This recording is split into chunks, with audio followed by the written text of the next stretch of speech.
Magandang gabi po sa inyo mga kababayan. Naway nasa mabuti po kayong kalagayan sa mga parte ng ating bansa at ang mundo. Loobin nawa ng ating Panginoon Diyos na ingatan po tayo sa lahat ng mga panahon mga kababayan. Nagbabalik muli ako mga kababayan sa episode number 77. Bibigyan ko po siya ng title na Sa Corruption, Apektado ang Mamamayan mga kababayan.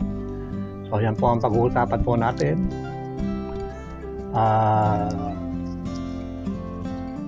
Nakita nyo naman mga kababayan kung ano ang nangyayari sa ating kapaligiran.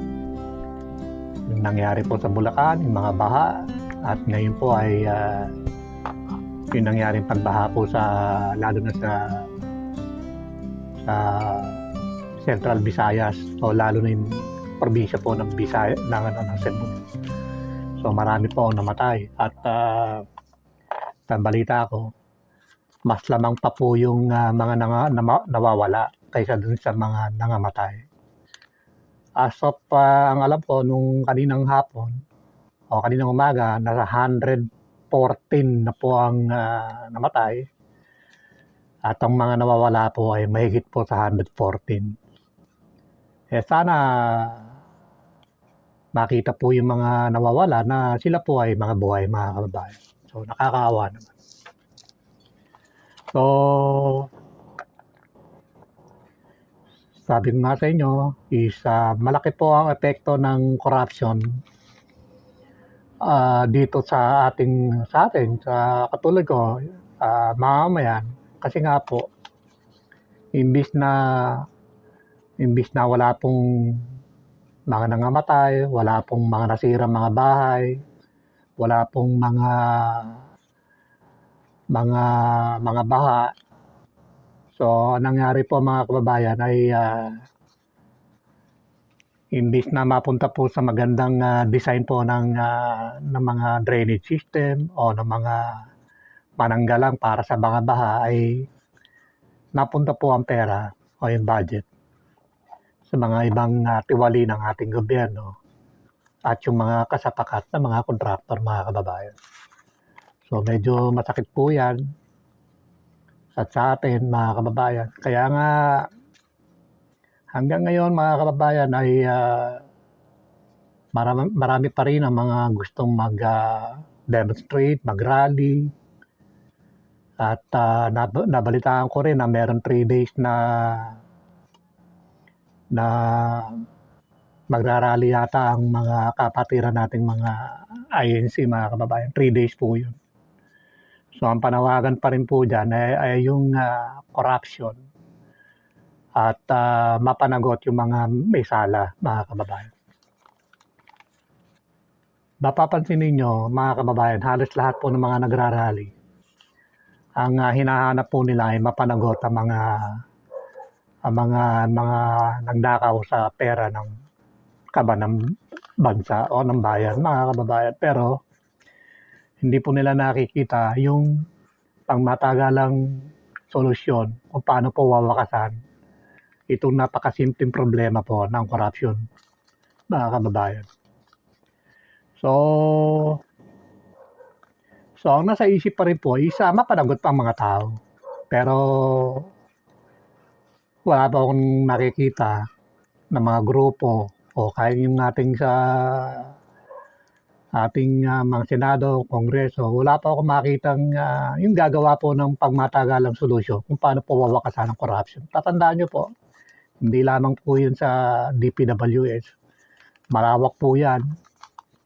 Patagal ko na po sinabi yan. 2017 pa lang, sinabi ko na po yan. Napakalawak po niya, napakalalim mga kababayan. So ayan na po, lumabas na nga po yung problema ng corruption. Kaya unti-unti, yung ibang mga ahensya ng gobyerno ay nabubulgar na rin mga kababayan. Pati nga po yung tagabantay sana ng ating budget ay nauungkat na rin sa corruption. Pati nga yung ombudsman dati.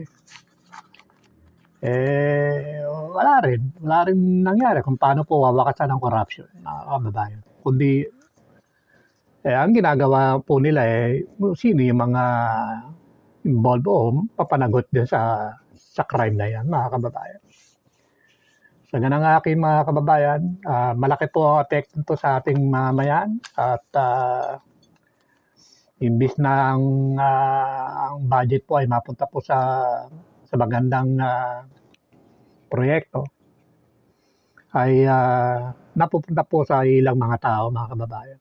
So, malaki po ang epekto sa ating mamayan. Kasi po, maraming sisirain po kasi ang baha. Andyan po yung mga pananim. So, apektado po ang ating kabuhayan dyan. Yung mga kalsada sisirain, mga tulay sisirain. At kung ano pang mga infrastructure ang sisirain, mga kababayan, ng baha. Kaya nga, sana nga, makita po nila ang napakasimpleng problema kung paano wawakasan ang corruption. Isa pa rin po ang aking na-discover, yung nga pong Leisure Cruise of Fortress, na kaya-kaya pong wakasan po itong klase ng corruption, mga kababayan. Kasi nga po, sa Leisure Cruise of Fortress, everything is documented na po, trackable and traceable sa buong population at landmass po ng bansa, mga kababayan. So wala na pong magtatangka dyan o na magnakaw pa ng pera ng bayan o yung mga hidden agenda, corruption, illegal business, illegal transaction, mga panloloko, mga kababayan. So everything is documented na po. Kaya nga tayo po ay nagpapatuloy na hindi tayo tumitigil about dito po sa corruption, kung paano po ito wawakasan, mga kababayan. Nangangailangan po ito, mga kababayan, ng isang wisdom president na siya magpapatupad po ng concept po ng Leisure Cruise of Fortress, mga kababayan. O isang batas na ipapasa po para ito po ay may sakatuparan na po at huminto na po ang corruption, mga kababayan. At tandaan po ninyo, kahit sino mga leaders po ang itayo, ang ilagay po dyan, magsama man ang administration o opposition, at magsanib sila o magpasa pa ng mga maraming batas o ibalik po ang death penalty o kaya ay baguhin po ang form of ating government or baguhin pa ang mga economic provision po ng ating constitution, mga kababayan. Kung nananatili naman po na mga batas po ay parang nangungusap lamang, wala pong mangyayari, mga kababayan. Magpapatuloy po na mismanage ang bansa, mga kababayan. So, upang maging good management po yan, mga kababayan, we need Leisure Cruise of Fortress. Kasi nga po, ang mga batas po ay makakakita na po ng mga paglabag kapag na-implementa po ang Leisure Cruise of Fortress. Kaya nga, wala na pong gagawa pa ng corruption at iba pang mga paglabag, mga kababayan. So,